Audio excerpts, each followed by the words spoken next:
लुकाप्रमाणे जेजू क्रिस्ताची शुभ वार्ता. जेजू साबारांक बोरींग करता.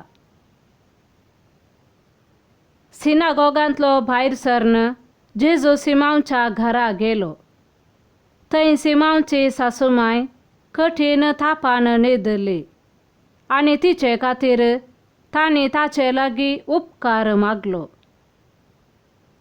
जेजून तिचे सरशेन उबो रावन तापाक फर्मायलें आनी ताप सुटलो. तक्षणच ती उठली आनी तांची सेवा करूंक लागली. दीस बुडोवन येताना ज्या कोणागेर विविध पिडा रोगाची मनशां आसलीं तांणी सकटांनी तांकां ताचे सरशीं हाडलीं.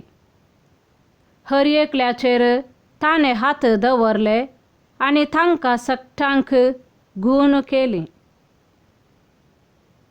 साबारां भितरले देंवसारी तूं देवाचो पूत म्हणून भोब घालीत भायर सरन गेले. आपूण क्रिस्त म्हूण ते जानासले देखून जेजू तांकां बेश्टावन उलोवंक सोडिनातलो. देवाचें उतर हें. वाखाणी तुका क्रिस्ता.